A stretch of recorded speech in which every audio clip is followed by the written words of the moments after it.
Yeah, I kept watching and said, yeah, they're going to make it again. Oh, shit.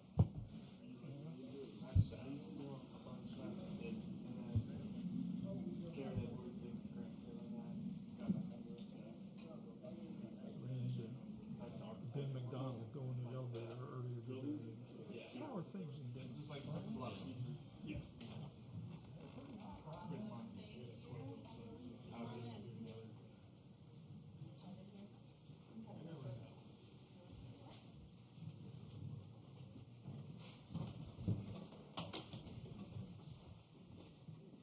Thank you, Dylan. Well, welcome to the LSU portion of our news conference marathon today. As a courtesy to the other media members, please turn off or silence your cell phones. Please, when we get to the portion where we're asking questions of the coach and players, please give us your name, your affiliation, and to whom you're asking a question. We'll start with a comment from Jay and then have questions for the players. If you're joining in on Zoom, please use the raise hand function for questions, and we'll address questions in the room first and then get to the questions from Zoom as time permits. And remember, there's no recording of this press conference on cell phones now. Jay, congratulations for coming back. Give us an overview. Yes, very proud of our team this year. Obviously a great collection of talent, but they became a team. We were very deliberate in how we did that. We've had great player leadership. And to have the expectations on them to be the number one team in the country preseason, hold that for 11 or 12 weeks and not have a losing week the entire season speaks to their consistency and their talent. I believe we're playing the best baseball that we have all year right now. And very proud of being here. And with that being said, we're highly motivated to continue our streak of our best baseball right now, and can't wait to get on a field. And very proud and very honored to bring this group of players to Omaha. Okay, we're going to start with questions for the student athletes first, and we'll start up here. And we'll get a mic to you right up here. It's for Dylan. Michael Cobble, WBRZ TV in Baton Rouge, for Dylan and for Thatcher. You just heard your coach say it. We've all seen it. Why do you think you're playing your best baseball right now? Yeah, I mean, we had a little team meeting right after the SEC tournament, and got together and just, we just said 5 games. Just give us 5 games to get here and play your best baseball that you possibly can.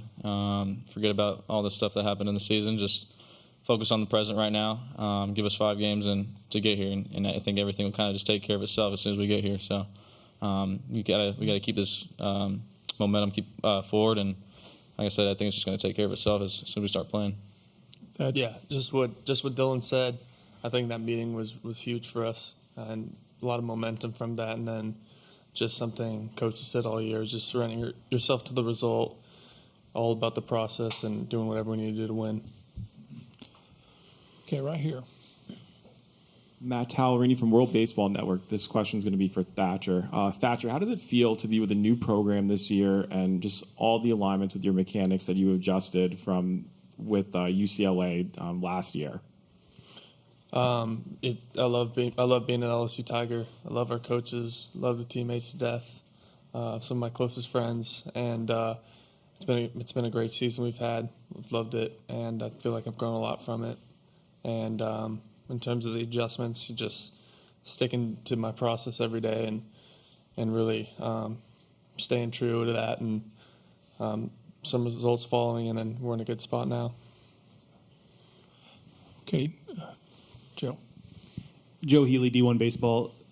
Thatcher, how rewarding has it been for you to deal with some of the ups and downs you had earlier in the season, to fight your way back into having a prominent role again, and to be a part of getting this team to this stage? Yeah, I think it's been rewarding. With failure or success, I stayed true to my process every day with my work, and it feels good to contribute to the team. It obviously, when you're going out there and you don't feel like you're contributing and letting some of your guys down, it's the worst feeling in the world. So it feels really good to kind of contribute, and I just want to help us win. Okay, Brandon, back here. So you guys mentioned that you guys held a team meeting after the SEC tournament, and the result has been a 5-game winning streak. However, all of those games were in Baton Rouge. This is obviously not Baton Rouge. So how are you guys planning on keeping that alive, maybe with a little bit less of the familiarity that you have from playing at home? Dylan, you start. Yeah, I mean, just sticking to our game, really.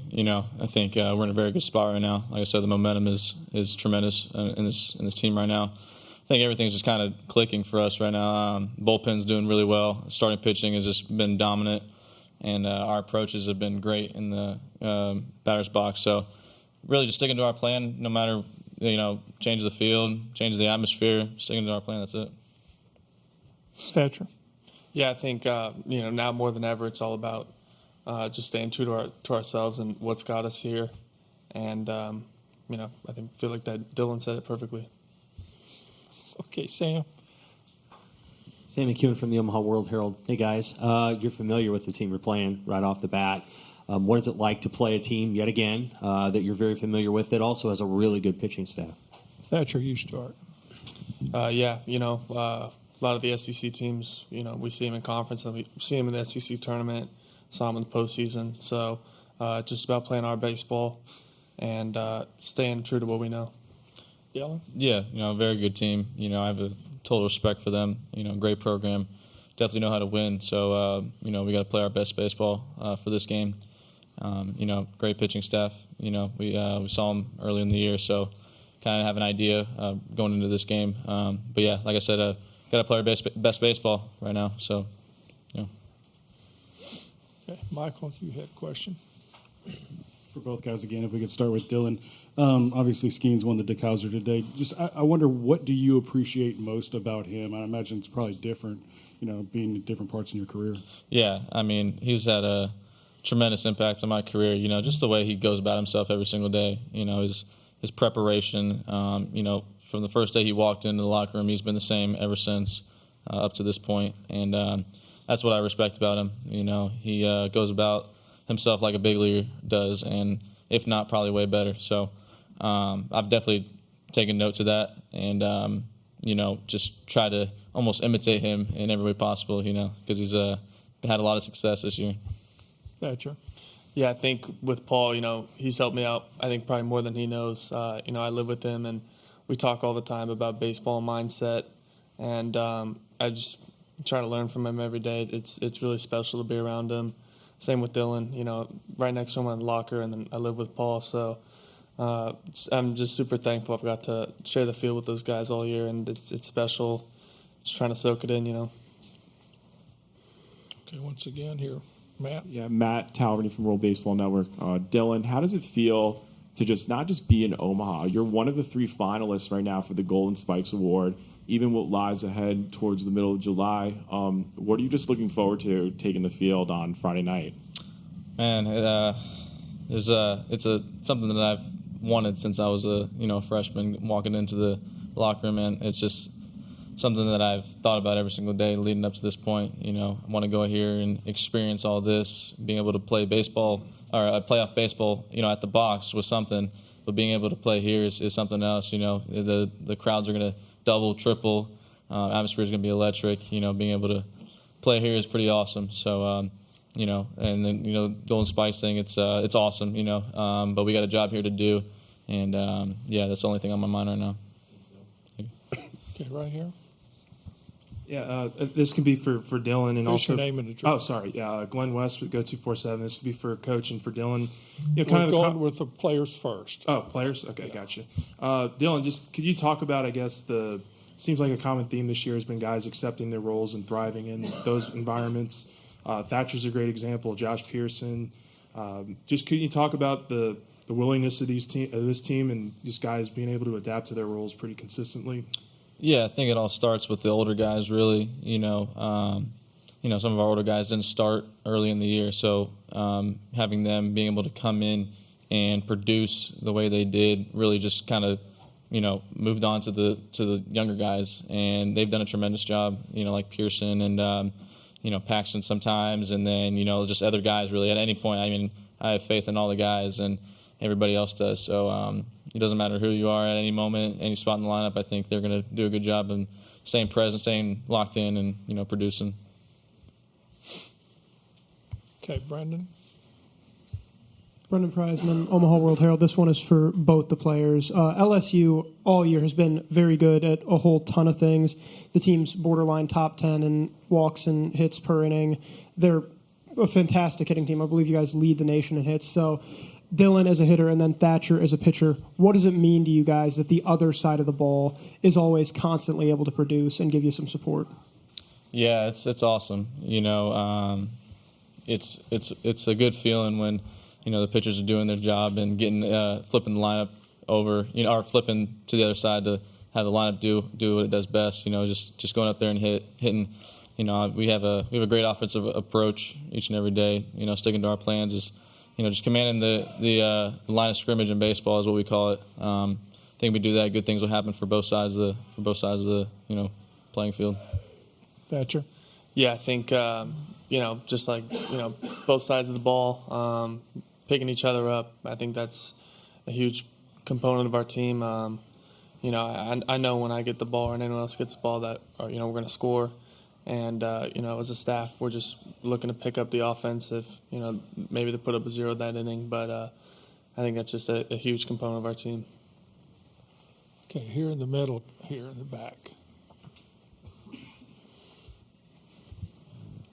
Hello, Leah Van, Baton Rouge Advocate. Dylan, I know that hitting in this ballpark, it's a little different here. The foul territory is bigger, and I'm just wondering, how that adjusts, your game plan as a hitter.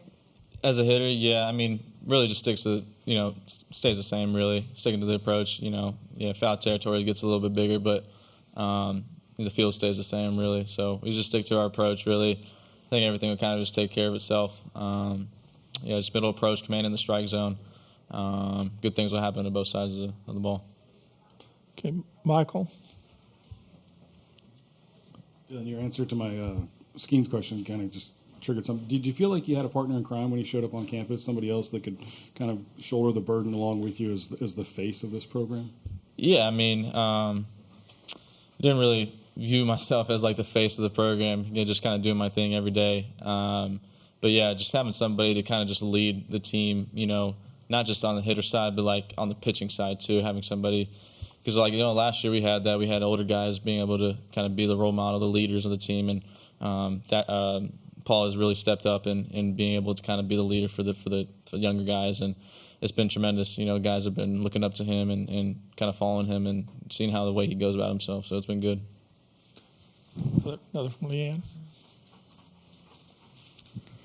Thatcher, I know when you first came here, you wanted the number 25, and then you saw that Hayden Travinsky had it. Can you say me, how did your relationship with him start, and what is it like now? Yeah, I love Hayden. He was one of the first guys I met. When I came here, I didn't know anyone, and he was one of the first guys I met. We'd go out and get food together and hang out, and it just felt really cool, to be welcomed by him, and he's such a great clubhouse guy, and he's a leader, and to see what he does on the field every day is couldn't be happy for him, and no one deserves it more, considering the adversity he's gone through, and just persistence and doing what he does. So I love that guy. Okay, any more questions for the players? Michael, this will be our last one. Plugged us into Outback, and then I saw a bunch of pictures. It's a bunch of you guys, I guess, that go, or different groups of guys that go. What does that do as far as team bonding? Are there other places that everybody kind of goes and groups up and kind of shares a meal together? Yeah, for sure. I think that's one of the most fun part of college and being on a team. I think is going out to eat and hanging out. And we love each other. We love to hang out, and we go out to eat. It's kind of the pitchers, and it's just a lot of fun. Not really. We kind of just we're always around each other, every day at the field. So I don't know. We used to do that a lot in the fall. Really, we used to go out to the nutrition center, all of us, the whole team, and just have team dinners, team lunches, whatever it was. I think that helps a lot. I think that's why we're so close and why we gel so good. So it's been great. I go to Mike Anderson's every night. Thanks, guys. Thanks, guys. You're excused. And we'll open it up here for questions for the coach here in a second, as their hands have blown up.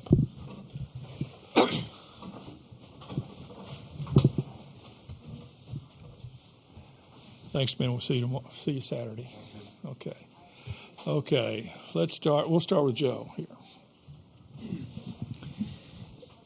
Jay, it's been a few years since this program has been back here. How much does it speak to kind of the expectations in Baton Rouge for this program that, though it's been a few years, it kind of gets talked about like it's been ages since you guys have been back here? I never really thought of it in terms of how long it had been for LSU. This is my favorite place in the world, and this program has had as good a history as any program in college baseball of being here. I think in accepting the job, I really wanted this group of players to play here. I mean, the guy sitting to my left, he was part of me deciding to come here, to get an opportunity to coach him at LSU for 2 years.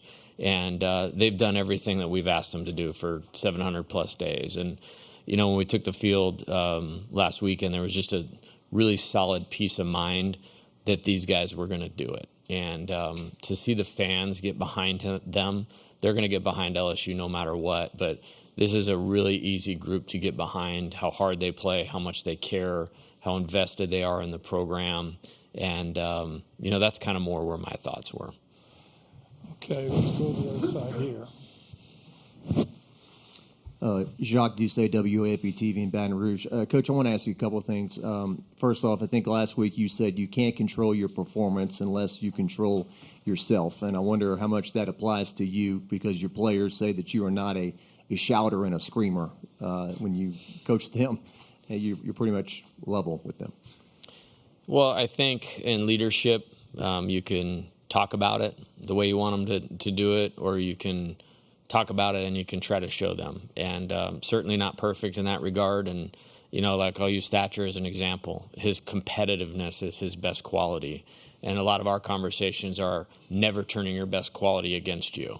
And that's one I can relate to. And as a younger coach, maybe get a little more overly intense, for lack of a better word. But as I've grown in this role and in leadership, I've always believed it's better to show them the way than to tell them the way, and you get more buy-in when you tell them if you show it to them.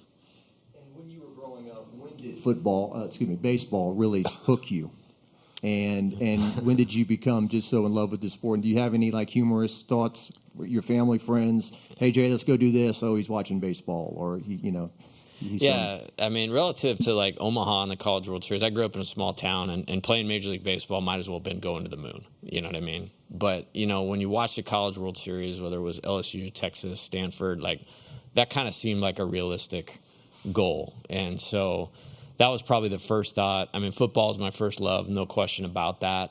But I realized really quickly, very good high school player, there wasn't many 5'7", 165-pound running backs running around the SEC or the Pac-12 or that sort of thing. So it was just, this is the way it was going to be. And, got to play college baseball. And then, becoming a coach was really the only option. I'm addicted to winning. I'm addicted to developing programs and helping players achieve their goals. And it was just the route that it was going to be. And, it's really awesome to be able to do it at LSU. I mean, it's because I view our university, our program as the pinnacle of the sport. Okay, Leanne. Okay, then we'll get. I don't care. Either way. We'll get you. Hey, Jay, Sam McEwen from the Omaha World Herald. Welcome back to the College World Series. Okay, so when you're recruiting Paul, or he's in the transfer portal and he's coming from Air Force, his fastball is 93, 94 miles an hour when he was there against Mountain West competition. How did his fastball jump the way that it did, 5 miles an hour upward? And how has he been able to be even better against better competition this year? It's a great question. I think there's a lot of value in simplicity, I think. And he's a great two-way player. I mean, this dude was launching home runs in fall baseball. I mean, as impressive as it gets. And he definitely could make an impact. Had I just made him a position player, he would have 20 home runs right now and potentially be hitting 5th or 6th for our team. Well, we had a really deliberate plan on the pitching side of it. We got him started right when he got to campus with Coach Wes Johnson to develop his slider. There were some things that we needed to do. And so we started to do that early. We shut him down earlier in the fall to give him more ramp-up time for the season. And then, you know, it wasn't intentional, but I think kind of removing the two-way player thing, I started to see his ability to recover physically better. And you're minimizing the rotations because the rotation of a pitching delivery, rotation of a hitting swing, he's right-handed in both, it's very similar. And so I feel like last year he was catching, he was swinging a bat, he was running the bases, he was potentially playing first base at times, and then also, you know, going 6 or 7 innings in a league that's not very easy to pitch in, and I know that firsthand. So I think kind of the simplicity of it, and then you take someone that is so driven, that is so disciplined, and get them on track with one thing. What does Friday to Friday look like? And then he's absolutely mastered that. So when you're talking about recovery, when you're talking about development, velocity improvement, improving his secondary pitches, he's been able to go all in on those things. And I think that's probably the reasoning. Okay, Leanne. This is kind of more an off-the-field question, but this team has a lot of, like, goofiness to it, like the Hayden Travinsky shirt, the Jobu statue. You know, as a coach, like, what's it like to kind of see these fun things that kind of bring your team together? And I was talking to Hayden. He said that he thinks, like, more successful teams have goofy clubhouses. Yeah, I won't take any credit for the goofiness, that's for sure. Now, I really want players to be themselves, but to become a team. And I think that's been a big part of why I think this has worked, is there was talented players here that were going to be coming into their own, that we tried to give them a development template. But for them to develop, they have to be at the field. And for them to develop as a team, they have to be together. So part of that, they have to take ownership in. And so if you let them be themselves, obviously within reason, with, you know, class and character and all those types of things, I've always just found the buy-in goes up tremendously. Yeah, so as far as Travinsky T-shirts and all that, it's like, I mean, we're good. Like, they could just, as long as it's appropriate, I'm good with it. Okay, Glenn. Glenn West, 247. I'm wondering if you can expand on what I asked Dylan earlier, just about your team being able to kind of adapt different roles. I mean, Gavin Guidry was probably looking at infield, and then certainly was a pitcher. Trey was in left field a good part of the year. Could you just speak on that mentality as a whole from the players? And then is there a particular player that maybe at the beginning of the year you thought had a role and then has kind of evolved into a different one for you guys that you're really proud of? Yeah, I'm very proud of all of that. I mean, we have a saying that, you know, I will always place the needs of the team above my own. And going into August, when they were all going to show up, you know, a lot was made of the returning players, and rightfully so. Dylan's coming back. Trey Morgan is coming back. Jordan Thompson is coming back. So we had a nice core to start out with that had some successful playing experience. They won 40 games and finished in the top 4 in the SEC last year. Then you had this high school recruiting class, #1 class in the country, you know, Paxton Kling, Chase Shores, Jared Jones, Brady Neal, Gavin Guidry, all these guys that are going to carry the torch of this thing, you know, after this year is over. Well, then you go in the transfer portal, and it's Paul Skeens, Tommy White, Thatcher Hurd, Christian Little, Ben Napolt. So that's an amazing collection of talent. But in the first meeting, I said that doesn't make us a team. And so developing them as people, developing them as teammates, not just accepting their role, but embracing it and communicating. It might look different in game 1 than game 10. It might look different in game 20, game 50, and then in Omaha. And that's been the case. And there's so many good examples of that. Cade Beloso was probably in line to get a bunch more at-bats early, but Tommy hurt his shoulder. So he couldn't play defense for a number of games. So that really pinched him into the DH role. Cade kind of got pushed out a little bit. You know, Hayden Travinsky didn't have a lot of at-bats the first 25, 30 games of the year. There's not a better hitter in college baseball right now than him. Josh Pearson, you know, was a starter all year last year. kind of got beat out at the beginning of the year, yet when it's been winning time, that's the guy I want in the box. And so they've all been ready to make their contribution because they made it about the team instead of themselves. And I can't speak higher about that because I think it's incredibly uncommon nowadays. Okay, right back here. Hey, Jay, you talked before, of course, about Paul Skeens' impact on this team. The way that younger players have been able to now watch him over the last year, do you think, even though he's only here for 11 months or so, that there's going to be a lasting effect on this program because he was in it at some point? Yes, and I would say the exact same thing for Dylan. And this happened within a week's time. You know, I had both of them in my office about different things, and the comment came up from both of them as like, hey, what can we help you do to keep pushing this forward? Like, what's happening right now? And it was right around the beginning of the SEC. We just won at Texas A&M, just beaten Arkansas, just beaten Tennessee, going through that meat grinder of a schedule.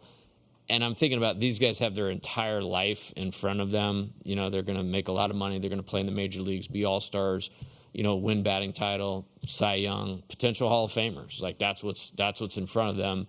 And yet their mind is wrapped around this when they're not going to be here. And they are the best examples of that. And so the fact that they even have awareness to bring it up, there's no question about it. I don't think there's another Paul Skeens in our locker room. And I don't want anybody to try to be Paul Skeens, but I want them to take the things that he has shown and then emulate them the best way that they can to pay forward that contribution that they got from him. And I think that's totally going to happen. Okay, we'll go back here with Leanne. Now with like kind of a whole year with the strength coach almost, Derek Groomer, how is his style of training different from maybe what this team had before? And, you know, what have you seen specifically out of him that has impacted the players this year? Yeah, he's very knowledgeable. And so that created buy-in immediately. He's very detailed, and the individual planning per player, I think, is the hook. Because, and it's applicability to what we need them to do on the field. Whether it's an infielder being able to play lower, is that a lower half strength issue? Is it a hip mobility issue? Hey, Derek, this is what we need this guy to be able to do. And then to write the program of what they're doing in the weight room to get it and to get the player there, he's exceptional at that. And so I think his ability to get buy-in from the player and then execute a plan that's going to translate on the field to baseball is where he's made the biggest impact. Okay, let's go over here with Jake. Jake McKeever, College Baseball Central. Coach, you had some bullpen issues in the middle of the season. Who's kind of stepped up for that role as tournament play has gone on? Yeah, I think following the SEC tournament, the regional, the super regional, the last regular season weekend at Georgia, those guys have been outstanding. And I think there's a number of guys that have made a positive contribution, you know, to the point where I really don't want to leave anybody out. We had a lightning delay in game 2 or the winner's bracket game of the regional, and Thatcher came in and gave us 5 innings from the 4th to the 8th. He's not, I don't look at him necessarily as a bullpen guy, but, you know, closed out a couple really big SEC wins, and that 5 innings, 13 strikeout performance against Oregon State is as good as you could do. Right behind him is Gavin Guidry, and for me, he's kind of the star of the show with that. I mean, he's a freshman. He was a two-way player, but his poise, his confidence, his ability to block out what's going on around him and execute is second to none. And then we've really, really leaned on Riley Cooper, though he started game 3 of the regional. You know, he came in a high leverage situation last week in the super regional and got us 3 really good innings. And, you know, I would guess in the last 3 years, there's not too many people with multiple super regional wins under their belt. Riley's done that. And then Gavin came in to close it out again. And there's guys kind of just waiting in the wings that I think are in a really good spot, too, whether it be Javen Coleman. You know, Blake Money got us an inning and a third in the super regional last week. You know, Nate Ackenhausen, a huge, huge piece of our team. You know, when he pitches, we win, you know, typically. And I think, you know, you could call it struggle. I would just call it like life in the SEC. I mean, nobody played a schedule like we did, and it wasn't going to be perfect no matter how good these guys are. I'm just proud of them for adjusting their preparation, getting through that difficulty and just getting back to executing. Okay, Michael, this will be our last question. Just the guys mentioned that post-SEC tournament meeting, I guess. Thematically, what would you say was the nugget that everybody got out of it pushing forward? You know, we just needed a little bit of a reset. And I intentionally did not come down on them or crush them, you know, when we lost back-to-back series, because I trusted the talent enough, I trusted the work enough, I trusted the approach enough. I looked at it as, hey, Auburn is a national seed. I mean, and we're on the road, and we were ahead in one of those games. If one inning goes a little bit different, we win that series too. And then, you know, we had that tough loss against Mississippi State. Well, on Saturday of that game, we were ahead in the 8th inning also. Obviously had the big bullpen lead. And I think it was a good time to reset, address, and, you know, it was a very simplistic message, you know, right head, right heart, we're 5 wins away from the College World Series. Right head, right heart, we're 5 wins from there from a national championship. We absolutely can do this. Let's get back in the preparation. Let's get back in character, and we're going for it. I mean, it was as simple as that. Okay, Jay, thank you. We'll see you Yes, sir. Saturday night.